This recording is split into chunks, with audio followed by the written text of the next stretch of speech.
Okay, hello, hello. Welcome back to a Purpose and Pixie Dust podcast. My name is Lindsay Dollinger, and I am so excited for you to meet one of my business coaches and just overall amazing human being. You guys are going to fall in love with her. Her name is Nicole Crone. So, Nicole, welcome to the show.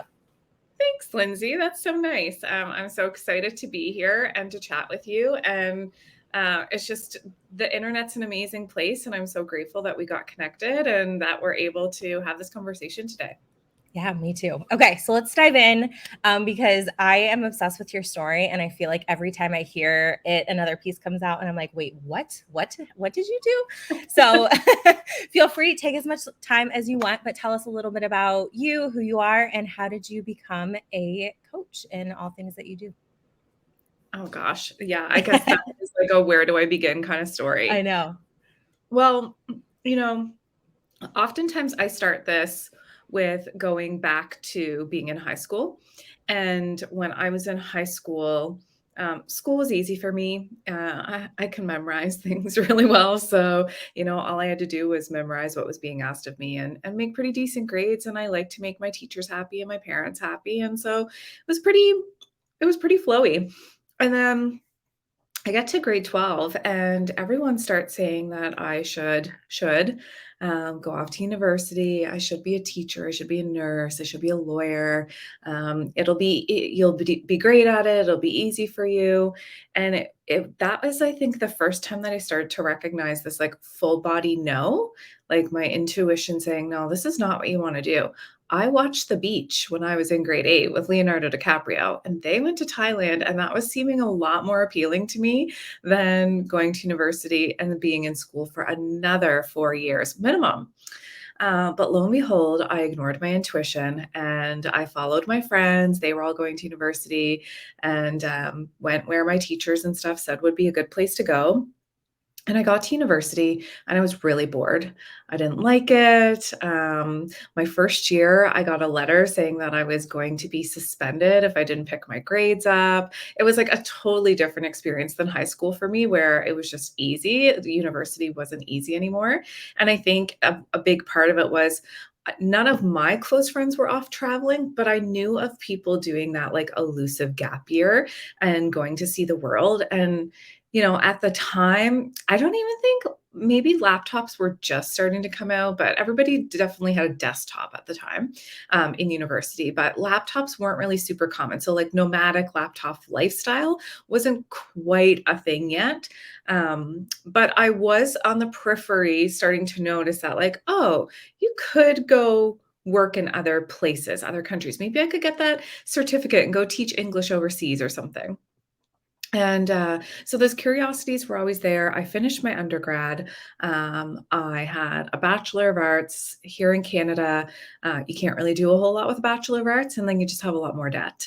So now I'm 22 with a lot of debt, a degree that truthfully nobody really cares about because it doesn't mean too much. And so my friends and I were like, well, let's finally go traveling. So I called up my mom and dad and I said, I'm going to move across the country in 2 days. And they were like, what?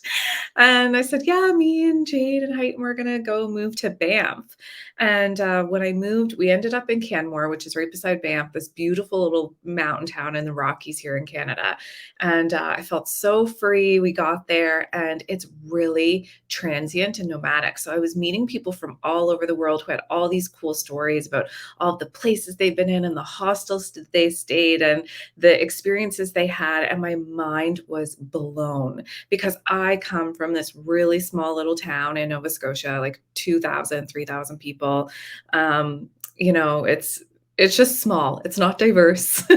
And so I just felt like every day I was like the mind blown emoji. And I was really, at that time, I was waitressing and in the hospitality industry. And then I got into yoga. And so I was kind of doing a little bit of yoga, a little bit of hospitality. And then I woke up one day truly when I was like 25 maybe. And I thought, uh-oh, all my friends are settling down. Like settling down, they have like their real jobs. They're going to their real jobs, and they're, getting married and maybe even going to have babies. I don't know. And here I was gallivanting around having the time of my life. And I told myself that was wrong. I was like, no, you're not supposed to be having fun and enjoying life and doing what you want. You got to get that real job. So I'm back to school for another 2 years, got my teaching degree. And I thought, this is it. This is going to solve all my problems. I'm going to be a big girl. I'm going to have my own classroom. I'm going to be a teacher. And I'm going to feel the success that surely everybody is feeling. And it was very anticlimactic. And it was really stressful. And again, where I'm from, there's not a lot of teaching opportunities. So most people from Nova Scotia, especially when I graduated, were either going up north, northern Canada, or the Middle East, or China. And so my friend group, my teaching group, really dispersed that year in 2013, and I went with the crew that went to the north. And I ended up in a little town that was like an hour away from the border of the Northwest Territories. And it was really isolated, and it was winter a lot of the time of the year. I would teach my first two classes in the dark. There'd be no sun outside. The sun wouldn't rise till about 10 a.m. And so now is it not only like anticlimactic and I'm not going around and having fun, it's borderlining depressing. And I'm thinking, this can't be it. And I was in a relationship at the time, and I was with somebody for 6 years, and he followed me up north, and we were engaged, and I knew that wasn't it. It was like I was ignoring my intuition left, right, and center for the fear of what would happen if I said yes to my intuition. Like truly, it must be easier to do what everybody else says is the right thing to do than do what I want to do. And then finally, I turned 30, and I said, this is it. I don't care that everybody's getting married and having babies and buying homes and going to their real jobs. I am slowly dying. Like I'm miserable. I can't keep going like this. I know that there's another way to feel, because I felt it when I was waitressing and teaching yoga and meeting all these cool people. So I set off on an adventure. I gave up my permanent position as a teacher. I said, I'll do this for 1 year and see what happens. Everybody thought I was crazy. I got a working holiday visa to Australia. I moved overseas. I waitressed here and there. I was really more of a beach bum. And I opened myself up to every opportunity. It was kind of like, I don't know if you've ever heard of Shonda Rhimes' book, The Year of Yes. But it was like that. I just promised myself I would say yes to opportunities, to dating people outside of what I thought was my standards, to saying yes, to trying different opportunities. And so from that point on, I'm 37 now. The last 7 years kind of feels like a whirlwind of saying yes to everything that lights me up. That I had opportunity to write a book while I was in Australia. That book led me into coaching. The coaching world really opened up for me. It was really like, this is where I was supposed to be. I started meeting coaches left, right, and center in Australia when I moved here to Victoria. And everybody was saying to me, you should be a coach. You should be a coach. And I kept saying, because I'm so indoctrined in training and education, like, but I don't have training. And then finally, this guy that I met in Australia, who's a really incredible coach, flew me to Australia, or to Hawaii in 2019 or 2018, somewhere around there. And he said, I'm flying you down to this retreat and you're going to coach. I do believe that you're an incredible coach. And so that was the opportunity that I really needed to remind me that I didn't need to go get a training to do this thing I wanted to do. And then eventually I met this woman who, she was like, I really want you to coach in my company, but I do need you to have training. So I got my coach training. And then taking that with, I think teachers are incredibly skilled and multi-talented. So taking my background in teaching and what I can do, and the mindfulness and presence aspect of what I had from yoga, and this true passion and love to be coaching, it all swirled together. And in 2020, I met Kayla, and we decided to see what would happen. Again, there wasn't a lot of pressure on it because I really want to live my life in an aligned way now, things that say yes and feel good. So we said, let's make a course. And if it works out, then we'll go from there. And if it doesn't, well, then we'll figure something else out. And it worked out. And we kept going and we kept making courses and masterminds and programs. And now we have Align Business School and Platinum. And I guess that's kind of like the really long roundabout way to say, and that's how I got here. Oh my gosh, I love it. Like every piece of it. And I actually didn't know that the woman made you go back to get like a coaching certificate. I'm just Yeah. curious, have you found that that actually was helpful to your coaching practice, or do you not really use much that was in that like certification? It's kind of hard to say, like, if it was necessary. I will say, because when I first started coaching with her, I was coaching here for the Edmonton Public School Board. So I was coaching higher up admin. And I think that like felt validating, like, oh, they want to know that I have this training. And so I have it. However, they were being forced to have coaching. And so none of them wanted to be there. So it wasn't like a really Yeah. enjoyable experience. But do I believe that I could coach as powerfully as I know I do without the training? Yeah, I do. I think the training was like a good like reminder of how to hold presence and listen and maybe ask some different questions. But do I believe that you can learn those skills from a book or a podcast or practicing? Yeah, I think for people who are listening and they're like, oh, I really want to be a coach, but I need to go get the training. I don't believe that that's true. Okay, that's so interesting because I've always kind of wondered because I see coach certification programs, specifically usually life coach certification programs, and I'm like, is that really like necessary? Not necessary? You know what I mean? Um, Yeah. Yeah, I think it's like if you need it, like some places want that certification, then sure. I went through CTI, which is all over the world. And I will say they're incredibly talented at what they do. And it does weave in like this really nice sort of spiritual aspect to it. mm, We did a lot of work with our intuition in that program, and it's a leadership coach training program. So okay. you really learn how to coach with a powerful leadership lens. Again, if somebody's just like wanting to get their toes wet and like get into the coaching world, then I would say just start coaching somebody. Yeah, And yeah. that's going to be your best practice. Yeah. Okay. I'm so glad you said that too about the spirituality because I was wondering because I know that you and Kayla are very much spiritual and in tune with that. And I feel like that is something kind of special about you guys because a lot of coaches are not in tune with that or else they don't bring that into their coaching programs. So that's so interesting that that coaching certification did have that in there. Yeah, yeah, that's my perspective of it. Like, I don't know that it was marketed that way, but I Mhm. really got a sense that they did believe that we all have a soul, and to utilize that in a coaching relationship. So I thought that was cool.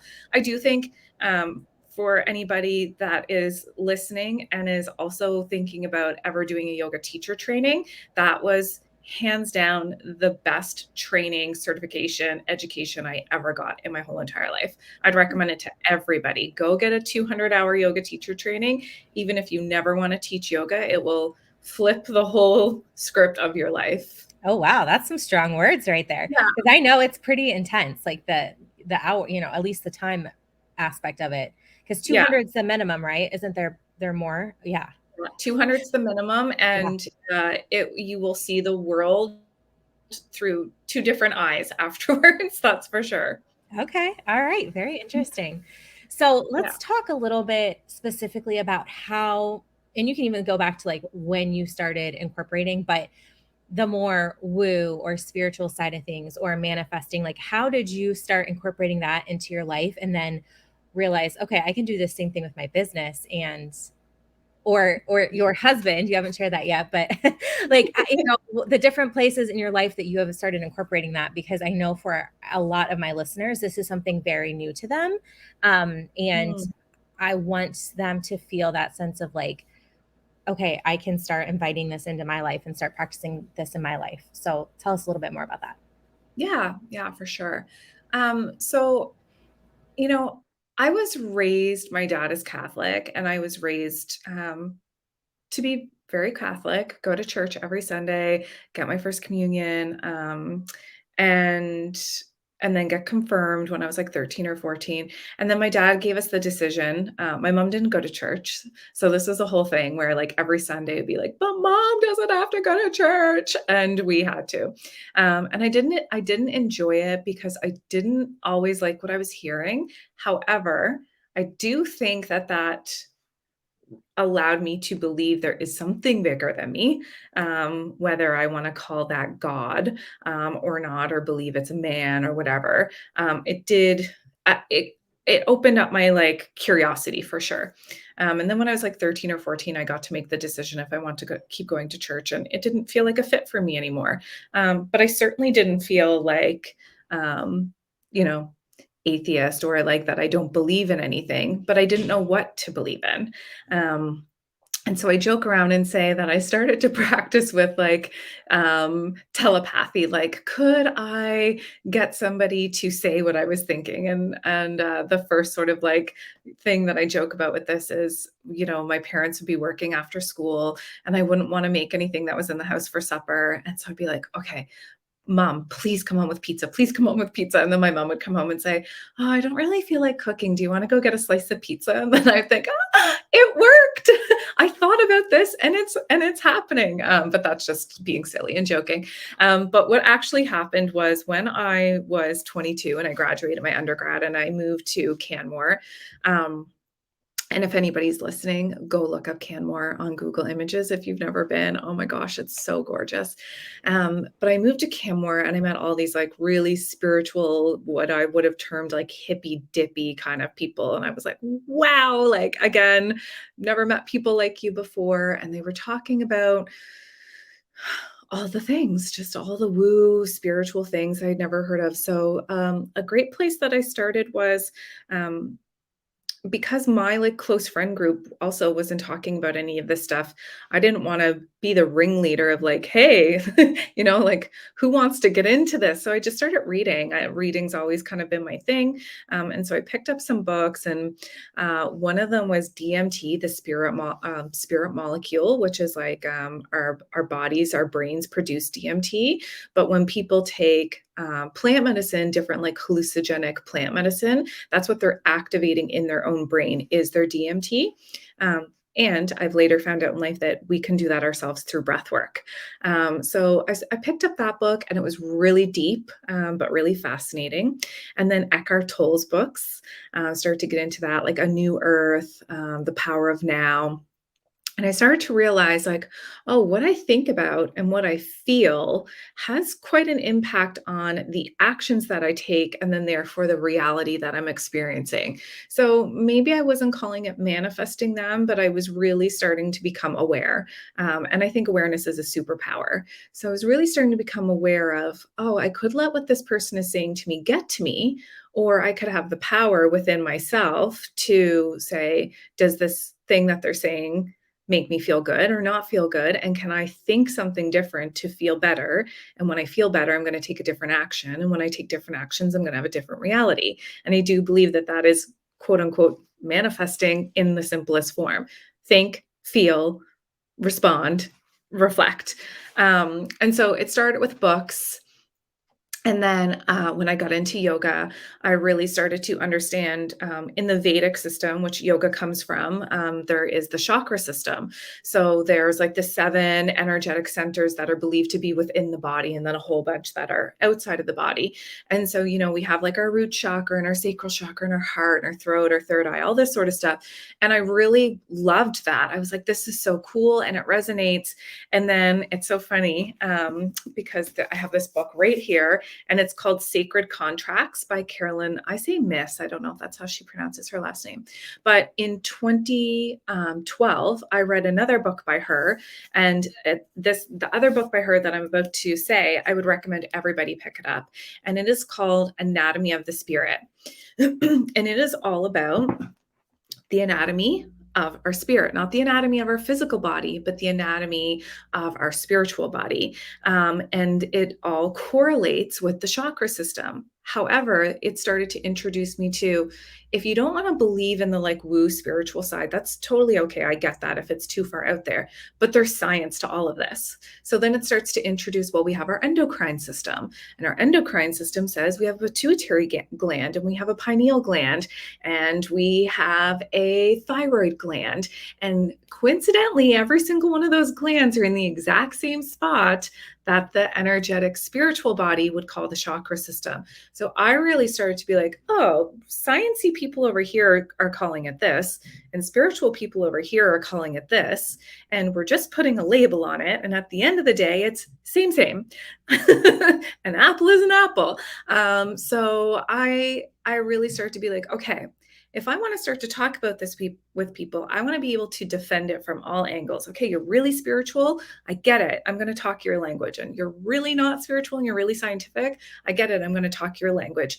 And so I really started to dive into, we just can't deny this. Like it's real, and it's factual, and I experience it in my own body and my own life every day. And so I start to play around with, okay, if my thyroid gland is in the same spot that my throat chakra is, and what those represent are speaking your truth, speaking up and saying what's on your mind, voicing your opinion. And what happens when you don't do those things, when you hold back your truth or you don't say what you mean to say? Well, your thyroid gland could be affected, but this is also where people like might get a little cough or a little like sort of thing. They're always experiencing something in their throat.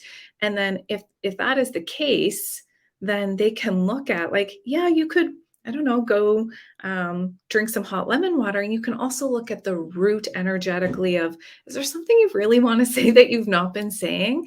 And then that all started to like play out in my own life. And this is where I couldn't deny my intuition anymore. I was like, I'm making myself miserable. I'm making myself sick. I'm making myself sad. I started to take radical responsibility that like the reason that I'm feeling all of this way is because of me. I don't have to stay in this job. I don't have to stay in this town. I don't have to stay in this relationship. I don't have to stay doing anything I don't want to do. But I have been doing that to people please and appease other people and trying to fit into societal standards. And when I said, that's actually making me sick and not well, I'm going to do what serves me, everything changed. And so it started with books, conversations, books. It led into yoga teacher training, opening my eyes up to a bit more of the spiritual side. Then when I moved to Australia, I sat with two Peruvian shamanic women, and I did a plant medicine ceremony with them. And that, again, totally just changed who I was from the moment I walked into that ceremony. And 3 days later, when I walked out, I feel like two different human beings. And a big part of that plant medicine ceremony was like really letting go of any ego. Like I believe that with every thought and every choice and every action, it either is coming from our soul, like our soul level, is this makes me feel good, or is this an ego, like, do I look good? And when I started to really think about, oh, every decision I can make can come from that question. Does my soul want this or does my ego want this? And I can always come back to soul. That is manifesting to me. And then I just started to dive into everything. I took all the like mini courses. I watched the YouTube videos. I listened to the podcasts. I read the books, everywhere that I could soak up and absorb manifestation and woo. I was like, yep, this is for me. I want it. And now obviously I drank the Kool-Aid. Oh my God. I love it. So soul versus ego. I think I've heard you say that before, but it never really clicked like just now when you were saying that. And I'm like, oh my gosh, I'm going to start asking myself that so much for my decisions. Yes. So just, this is kind of like a selfish question to ask. So if we have been making more decisions in that ego space, besides asking ourselves that question, is there any other tips that you can give us to guide us toward making sure that you are making decisions from your soul versus your ego? Ooh, good question. Well, I think it's coming back to that, like believing that your awareness is your superpower. And so having awareness, and I think that means taking a pause of like, Mm-hmm. I've really learned to slow down in my responses of, do I want to say this because I want to say it to be hurtful or to have the last word Yeah, or to prove that I'm right? Or like, what's the actual intention of the message that my soul is trying to get across? that's so good. Oop, I think I cut out. Oh, are you there? Yes, I am. Yeah. Okay. I was like, I think it froze. Yeah, I was going to say another thing that I think is important too is I've joked before and done this one, so I have my phone here. But I think oftentimes, like manifesting, whether it's coming from ego or soul, a lot of the time we're like, picking up the phone. If anybody's watching the video version of this, I've got my phone out, and it's like, hi universe, like, can I have the man, please? The body that I love. I would love that dream car in the driveway and my favorite house. Okay, bye. And then we hang up and we're like, well, I asked for it. I made the vision Mm, board. I spoke it into existence. yeah. And here's the thing is the universe has to call you back with the great inspired ideas, but nobody is taking the time to listen. So having some sort of like intrinsic practice that allows people to introspective practice, sorry, that allows people to like slow down and say, okay, I'm going to sit here in silence for 10 minutes and see what answer I get back, or I'm going to meditate, or I'm going to visualize, or I'm going to journal, but something that doesn't require output from you, like a verbal output from you, but also something that's not a verbal input. Like it's not music, it's not a conversation with somebody, it's listening so that you're like, they're calling back, whether you call it universe or God or creator or mother nature or whatever it is, something, have something that you believe in. That's going to make your life a whole lot easier. And they call back and they say, I really think that you should put boundaries in place today. That might not be the answer you want to hear. But when Mm, you put the boundaries in place and you ask yourself, why would my soul want me to have boundaries in place? Not my ego, but why would my soul want me to have boundaries in place? And then you put the boundaries in place, and then all of a sudden this person falls away. And when they fall away, you make space, and then this person comes in, and you're like, that's why the universe told me to put boundaries in place, because yeah. the man actually showed up when I had boundaries and standards for myself. Ooh, that's so good. And I thought that was so interesting on a recent call, because everyone, I don't know that I mentioned this, but I am in Nicole and Kayla's Platinum Experience Mhm. Mastermind. And a call we had recently, you encouraged us to spend 10 minutes in silence. And that is so hard for me because I have, like you said, had that input with meditation or, when I'm out, walking, I'm listening to something, or, there's always some other something going on. And so just sitting in that stillness is Mm, definitely something that I get to keep practicing to keep making it a more comfortable part of my routine. But it was mhm. so interesting. I was like, oh my gosh, I actually, it makes sense. Like, I need to start doing this. And Lindsay, I will say that it's hard for everybody, and it's always going to be hard. I mean, I think if we look at the people who are seasoned meditators, like monks who sit in the caves in the Himalayas for like 30 years, I don't think they're doing that because they're like, heck yes, this feels good. I'm going to go sit in silence all day, every day in a cave away from society. And I don't think that we have to be that extreme. But I also think that is a great reminder that it's a practice and it's a Mm, choice that we, just like somebody might want to go and flex, a 10-pound weight for their bicep at the gym every day because they want to build that bicep muscle. Well, sitting in silence is actually the way to flex the muscle of our minds, but it's hard. And yeah. it's not always going to be enjoyable. And sometimes we'll have these like really prolific, like spiritual at moments where everything is like, oh my God, I had this visual of something I've never seen before. And it was so crazy. And sometimes it will be just trying to calm that monkey mind of like, oh, I'm thinking the same thing over and over. And I'm thinking about that person. As a teacher, I'm sure you experienced this when I was a teacher. It was so hard for me to shut off thinking about my students at the end of the day. Are they eating? Are they fat? Are they okay? And do they have help at home? And I taught junior high. So maybe you're with high school students a little less able to take care of themselves. And Yeah. I could not stop thinking about them. And it was when I would get into a meditation practice that I'd be like, okay, like I can love them and care for them, but they don't have to absorb my thoughts. Mm, They're my thoughts, my yep. brain. They're Yep. living rent free in my brain. And that doesn't have to happen. Well, and that's been something that I have realized a lot, probably in the last 5-ish years teaching, and I know you talk about this a lot too, is there's a whole separate mindset that is around that teachers have usually. And Mhm. there's so many pieces of it. It's that we're working all the time, like even like we don't shut off, like you mentioned.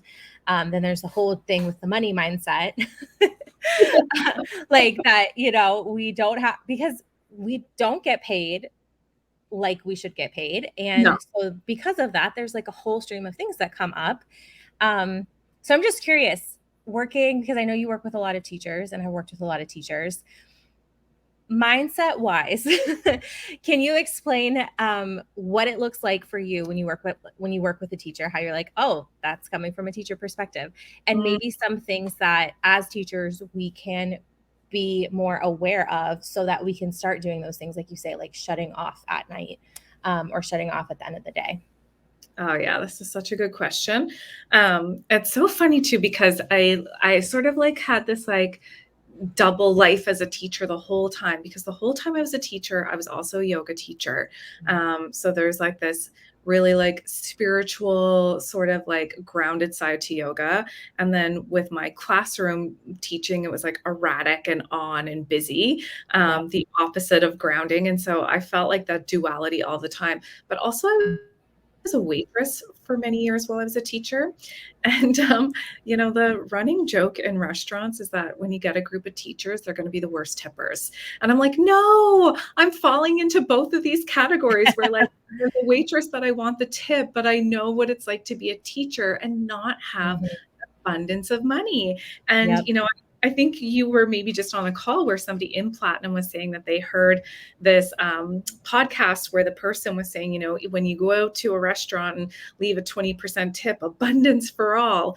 Yeah. I don't know that that is part of, and this is a generalization. Obviously, I'm not Mhm. speaking for all teachers, but a generalization of, well, I can't afford to leave a 20% tip because I'm on a teacher salary and teachers are not paid what they deserve to be paid. Right. So I think the first thing that I would say to any teachers that are listening is, it is not your fault that your mindset is one of, maybe I'd say like a bit of scarcity of like, Mhm. I have to depend on this teacher income in order to, live the life I want to live. Because that is ingrained in us all through school, that you become all through teacher school, you become a teacher not for the money. Mhm. Become a teacher because you want to make a difference in the world. And if that's the case, then everybody be volunteering. No, Yeah. we actually want a paycheck too. We Yep. want to be like everybody else. We want to enjoy nice things and have a roof over our head and eat organic food if we want. Teachers want to be paid and teachers deserve to be paid. But there is that like voice that comes from the ethers that says, but you should be doing this because you want to make a difference in the world. So the first thing I want to say is like, just notice all of the beliefs that you pick up outside of yourself that might not actually even be your own. Mhm. Um, if you're having this feeling of like it's greedy to want to make more money, I should just want to make what I want to make because I'm here to make a difference in the world.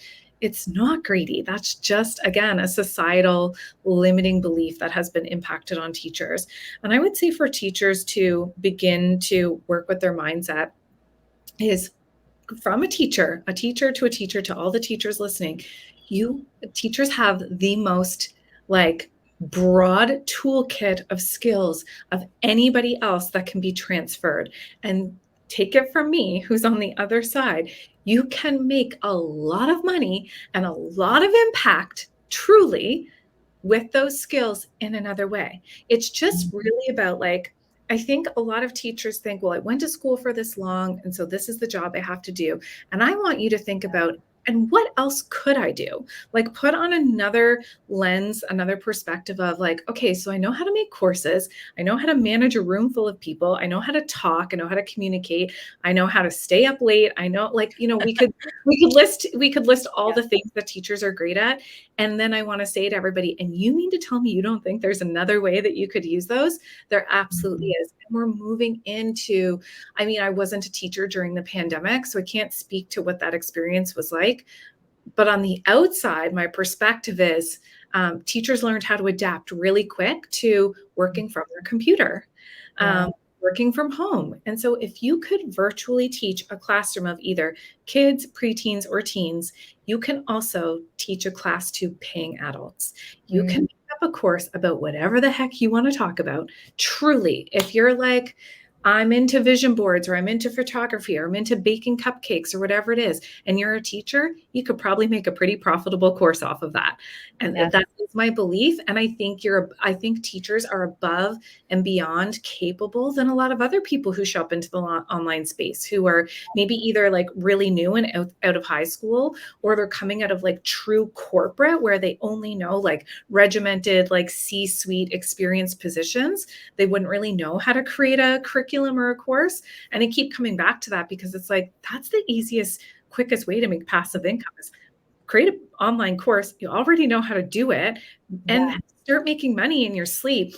And this is, this speaks to Elizabeth Gilbert. She wrote Eat, Pray, Love, but she also wrote Big Magic. Most people know her for Eat, Pray, Love. But in Big Magic, she talks about moonlighting. And she says, she wrote many books before anybody discovered Eat, Pray, Love. And she wanted to write books, but she didn't want to make the pressure of her money come from writing books.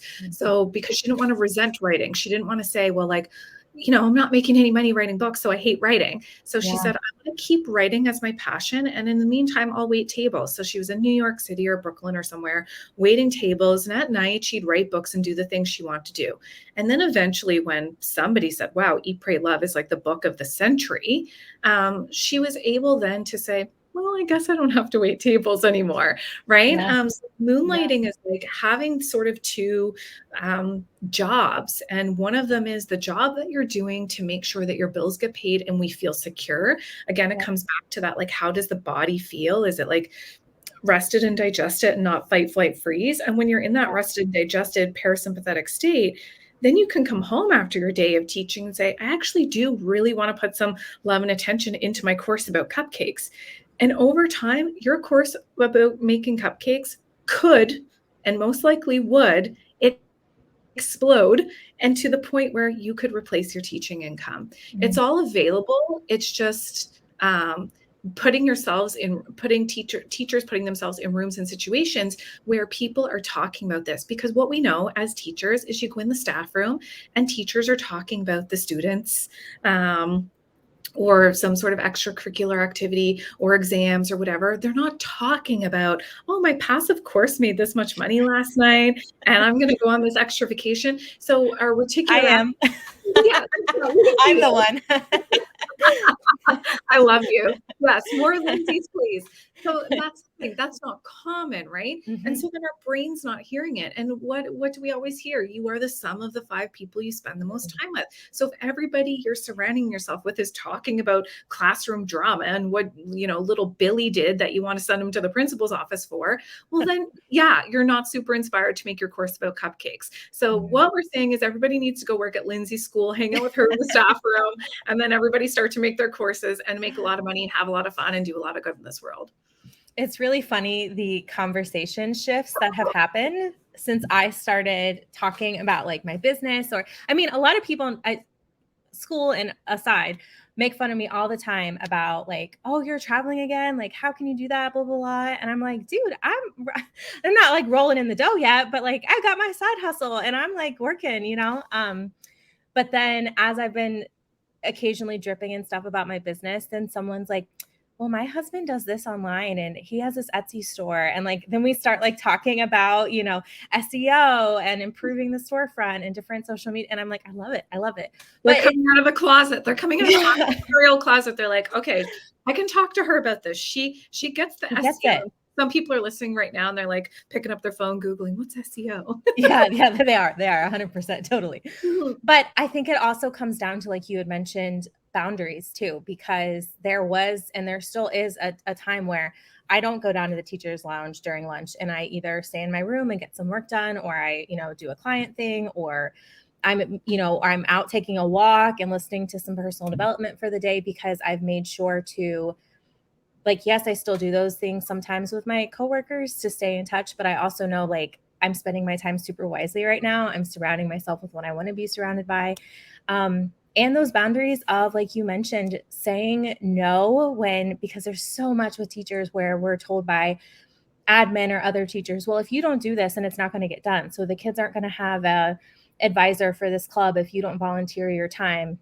Even if you're getting paid for it, it's probably pennies on the hour. So then it pulls at our heartstrings like, okay, well, if no one else is going to do it, then I guess I have to do it. So yeah, I'll do it.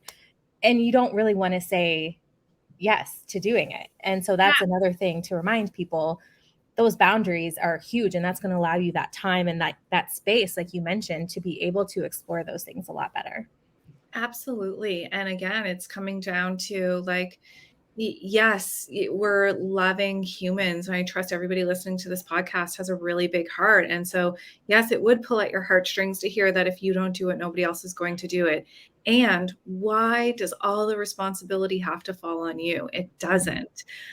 So let your heartstrings be pulled at for a little bit. And then remember to dust yourself off and say, you know what? When I show up to my teaching job and when I show up to these things that I want to be at, I'm doing it from a place of like full authenticity, full cup, happy, lit up. We don't want our students to have this like sort of like half-assed version of us, because we're like spilling into every little after school thing, before school thing, lunchtime thing. And again, if you're going to do all that stuff, spill into your own thing and make some money, so that I just think, the conversation here, I find it always goes in this direction, whether I'm talking to teachers or anybody else, is we all have a passion and we all have a purpose. And most people, not most people, a lot of people don't know what their purpose is yet. And I think that's okay. Like, we can have a 10-minute conversation. Actually, a podcast went out on My Line Purpose today about how to figure out what your purpose is. I listened to it this morning. It was good. Listen to it, guys. I'll link it in the show notes. Oh, awesome. Thank you. So it's like, you can figure out what your purpose is, sure. And it's going to change. I'm sure your purpose has changed so much over the years, and it will continue to change in mine as well. But I think what's important is for everybody to do something to start to dial in their money mindset, because people will figure out what their purpose is. They'll figure out what their passion is, and they'll be like, yeah, I do want to bake cupcakes. I'm so excited to bake cupcakes, or to make posters, or to take photos, or to become a coach, or whatever it is. But then they're scared to ask for money, or how much to ask for money, or am I marketing too much? So everybody, if I could recommend one thing, go out there and do one thing to start to build on your money mindset, because we can all be entrepreneurs. I believe everybody has entrepreneurial spirit in them. But the ones that go after it, make it happen, are the ones who aren't afraid to say, and this is how much it costs. And I'm okay charging that. And I'm not afraid to say I want more money. And I'm not afraid of what money will do for my life, because we've been ingrained and trained that it's bad to ask for money, that it's greedy, that it's manipulative, whatever it is. And I just, I could list off a whole bunch of books. But, if anybody's listening, I would say, like, go listen to Rachel Rodgers or read Rachel Rodgers. We Should All Be Millionaires. She's an incredible Black author from the United States that used to be a lawyer. And she was like, screw this, man. They're treating me like I'm just the office admin, and I'm a lawyer, and this is not okay. And I want to be paid for like all the schooling and training that I have and the experience that I have. Like, so she talks about what it's like to be a marginalized Black woman. But she says, even if you're not Black, if you're a woman, get out there and make that money, because you deserve to, because women are kind and generous with money. The top philanthropists in the world are women. So get out there and make more money so you can have more impact. So her book is incredible, and I highly recommend it for anybody to start to, like, truly from an ethical point of view, think about why it would be advantageous to be a woman who gets to make more money. Ooh, I love that. It's been a while since I've read that. I need to go back and reread it, because I think it's been almost 10 years now since I've maybe read it. If it's been around that long, maybe 8. Well, I don't even know. I think it's only been around a couple years, but she is, she's fantastic. I don't know that I have the book right here in front of me, but oh yeah, I do. If anybody's watching, this is what the cover looks like. We Should All Be Millionaires. Yeah. She's fierce. She's incredible. And I actually just saw on Instagram that she's putting out book number 2. So ooh, for that. that's exciting. Great. Yeah. I'm going to have to go back through and listen to this and list all the book recommendations. Nicole is in a library right now recording, apparently. She's like, I've got this book right here and this one right here. I think, people listening, you can go and get all the trainings. I think that is actually a setback for some people, or it's an excuse of when I get another training, when I get another thing. No, just go pick up a book, read a book, go for a walk, listen to an Audible. You'll learn lots. Yeah. I love that so much. Oh my gosh, Nicole, this conversation has so many nuggets. I know people are going to have to rewind, listen again, save it for later. But tell us, please, as we are hopping off of here, where can everyone connect with you and find you and Kayla, and learn more about everything that you do? Yeah, thank you, Lindsay. Well, if you want to just have a broad scope of who we are, everything is My Aligned Purpose. So www.myalignedpurpose.com. Instagram, it's at myalignedpurpose. If we're talking threads now, at myalignedpurpose. Facebook, My Aligned Purpose. The podcast is My Aligned Purpose Podcast. And then for those who are listening that know Lindsay and have heard your experience of being inside of Platinum, if somebody is looking to come into a paid program, into Aligned Business School or Platinum Experience, then you can get a link directly from Lindsay. So she has a link, and that way there we'll know that you signed up through Lindsay. And we'd love to meet more people like you. And thank you so much. Yes, you're so welcome. Before we hop off of here, I like to ask my listeners my guests a couple questions. And I think I probably know the answers to these already, but I'll act surprised. Do you have a morning routine, nightly routine, neither, or both? Oh, okay. I have a pretty solid morning routine, not so much a nighttime routine.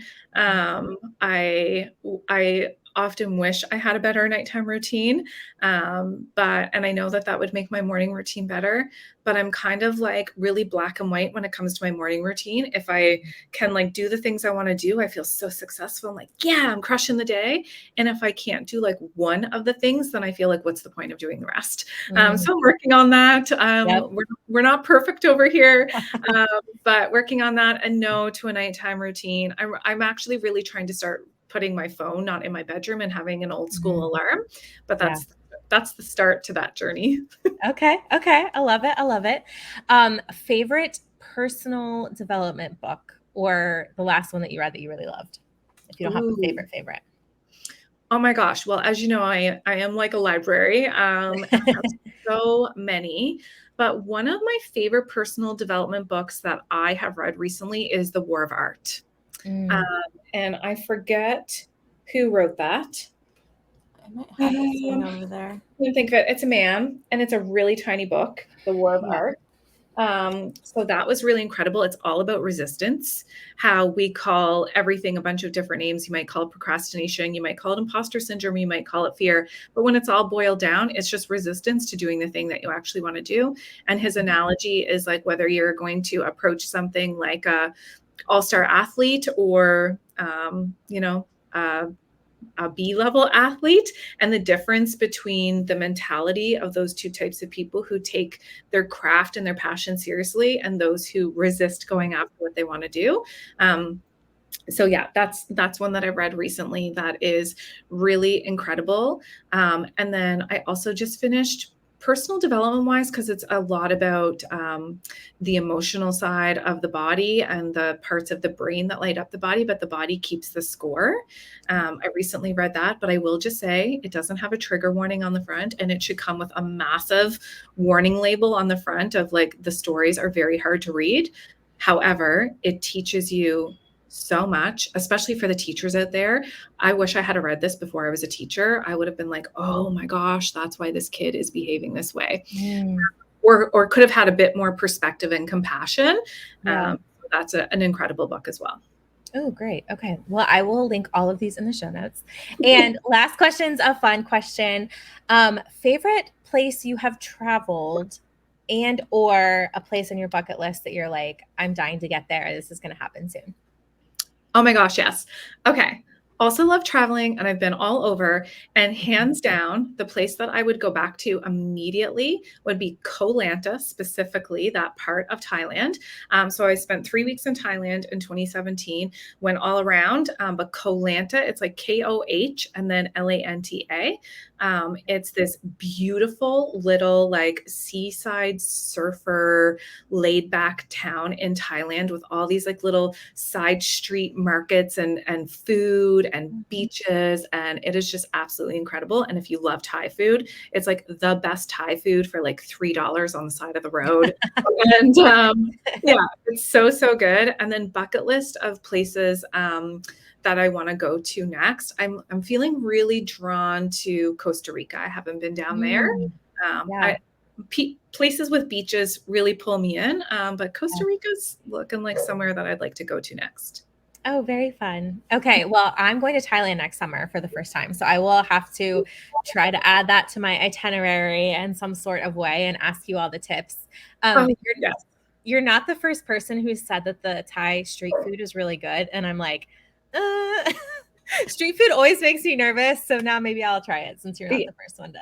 Street food makes me nervous too, but I don't know, in Thailand, maybe it's different, but I wasn't sick the whole time, and the people are so nice. And oh my gosh, the food's incredible. Please ask me all your questions, because Thailand was like my favorite place ever. Oh, awesome. Well, good. I'm glad I chose that destination then. Yeah. Well, Nicole, again, thank you so much. Everyone, I will be sure to post all the links to everything that we talked about, all the ways to connect with Nicole and Kayla as well. And again, just thank you for your time. I really appreciate you. Thanks, Lindsay. This was a really fun conversation, really easy. And I look forward to hearing from anybody that has questions to reach out and say hello. Yes. Okay, thank you. Thank you.